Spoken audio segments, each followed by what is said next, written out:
Praise the lord. సేవా పరిచర్య ప్రారంభ దినాల్లో మరి చాలా ఇబ్బంది పడుతూ ఉండేవాళ్ళం ఫైనాన్షియల్గా.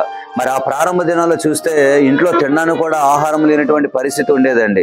మరి అలాంటి పరిస్థితుల్లో ఒక రోజున పాస్టర్ గారు చెప్పారు, మరి వస్తున్నప్పుడు 1 కేజీ బియ్యం పట్టుకురండి అని చెప్పి అన్నారండి. అన్నప్పుడు ఆ రోజుల్లో మనకి సంఘంలో 2 కుటుంబాలు మాత్రం ఉండేటి. ఒక కుటుంబం కాడికి వెళ్ళాను, వెళ్తే ఆ కుటుంబంలో ఎవరు కూడా లేరు, అంటే ఇంటికి తాళమేసి ఉంది. ఇంకో కుటుంబం దగ్గరికి వెళ్ళాను కానీ మరి వాళ్ళు కానుక పెట్టలేదండి, ఏదో టీ ఇచ్చి పంపించేశారు. మరి అలాంటి పరిస్థితిలో కొమ్మాది జంక్షన్లో నిలబడి ఎంతగానో ఏడుస్తున్నాను. అయ్యో ప్రభా, మరి పాస్టర్ గారు కేజీ బియ్యం పట్టుకురమ్మన్నారు, వెళ్ళాను, ఎక్కడ ఏమి దొరకలేదని చెప్పి ఎలా బాధపడుతూ ఉండగా ఒక పాస్టర్ గారు, నాకు తెలిసిన పాస్టర్ గారు ఉన్నారు. ఆయన మరి సైమన్ ఎప్పుడైనా సరే నీకు ఇబ్బంది కలిగితే మా ఇంటికి రా, మరి సేవ ప్రారంభంలో ఉన్నావు కదా అని చెప్పి ఆయన చెప్పారండి. అయితే ఆయన ఇంటికని సాయిరం కాలనీ వెళ్ళాను. వెళ్ళేసరికి ఆ పాస్టర్ గారి ఇంటికి కూడా తాళం వేసి ఉంది.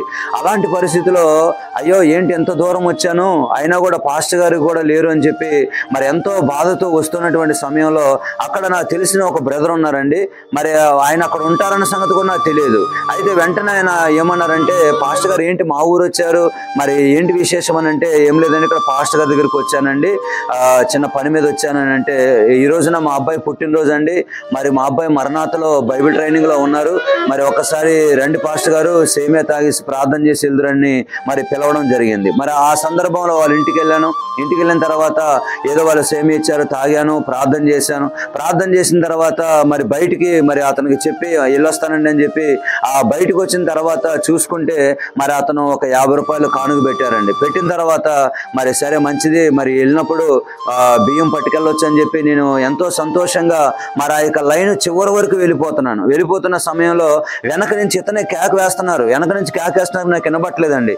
ఆ పక్కన ఉన్నటువంటి వాళ్ళు చూసి చెప్తున్నారు, ఏమండి ఎవరో మిమ్మల్ని పిలుస్తున్నారంటే వెనక్కి తిరిగి చూసేసరికల్లా ఆ బ్రదరే పిలుస్తున్నారండి. మరి వెంటనే వెనక్కి వెళ్ళాను. వెనక్కి వెళ్తే పాస్టర్ గారు ఇప్పుడు మీరు ప్రే చేసి వెళ్ళినప్పుడు మాకు చిన్న ప్రేరేపణ వచ్చిందండి, మరి మీరు ఏమనుకోనంటే చెప్తానన్నారు. సరే చెప్పండి బ్రదర్ అని అంటే, ఏం లేదు మా ఇంట్లో కొంచెం గుప్పిలి చందాలు తీసినటువంటి బియ్యం ఉన్నాయండి, ఒక 70 కేజీల దాకా ఉంటాయి, మీరేమైనా తీసుకుంటారా అని చెప్పి అనేసరికల్లా నిజంగా ఒళ్ళంతా కూడా జల్లుమని అనిపించిందండి. ఎందుకంటే 1 కేజీ బియ్యం కోసం నేను ఆలోచన చేస్తే అతను అంటున్నాడు 70 కేజీల బియ్యం దాకా ఉంటాయండి తీసుకెళ్తారు అన్నప్పుడు, అయ్యా నాకు మరి సైకిల్ లేదు, మరి నాకు ఏ వెహికల్ లేదు కదండి అంటే, లేదండి నా బండి మీద తీసుకెళ్తాను, మీ ఇల్లు ఎక్కడో చెప్పండి అని మరి అతను ఆ యొక్క రైస్ ఆ మూటని ఎదరబెట్టి నన్ను వెనకాల కూర్చోబెట్టుకొని తీసుకొచ్చి మా ఇంటికాడ ఇచ్చి మళ్ళీ ప్రార్థన చేయించుకొని ఆ బ్రదర్ వెళ్ళారండి. మరి ఆ రోజున నిజంగా దేవుని యొక్క నామాన్ని ఎంతగానో మహింపరిచాను. ప్రభా 1 కేజీ బియ్యం కొరకు నేను ఆశపడితే అయ్యా 70 కేజీల బియ్యం నాకు ఇచ్చావా తండ్రి అని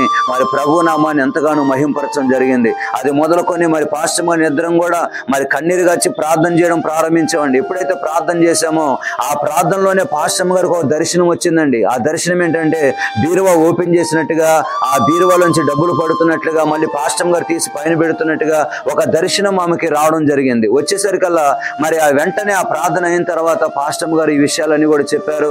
మరి ఆ రోజు నుంచి దేవుడు మమ్మల్ని ఆశీర్వదించడం ప్రారంభించారండి. ఆ రోజు నుంచి కరువు అనేది లేకుండా మరి ఆ దినదినము కూడా మాకు ఏదైతే కావాలో అవన్నీ కూడా దేవుడు మాకు అనుగ్రహించడం జరుగుతూ ఉంది. వెంటనే సంఘానికి 3 కుటుంబాలు రావడం, దశమ భాగాలు తీయడం, అలాగలగా సేవా పరిచర్య అభివృద్ధి అయ్యి మరి ఇప్పటి వరకు కూడా 16 సంవత్సరాలు అయింది దేవుని యొక్క పరిచర్య.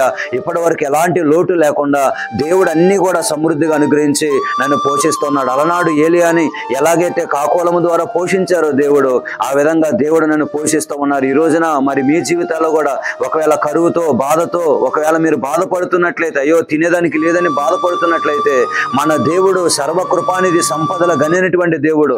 ఆయన గుప్పిలిప్పగా సర్వజీవులు కూడా సంతోషిస్తాయి గనక మరి తప్పకుండా నా ప్రభు మీ పక్షాన గుప్పిలిప్పుతారు, తప్పకుండా మీ ఆకలిని తీరుస్తారు. ఈ రోజున తినడానికి లేని పరిస్థితిలో రాబో రోజుల్లో 100 మందికి నీవే ఆ వడ్డించేటువంటి కృపలో కూడా నేను తీసుకుని వెళ్తారని ప్రేమతో మనవి చేస్తున్నాను. పోషించిన దేవుడు మిమ్మల్ని కూడా సమృద్ధిగా పోషించునుగాక.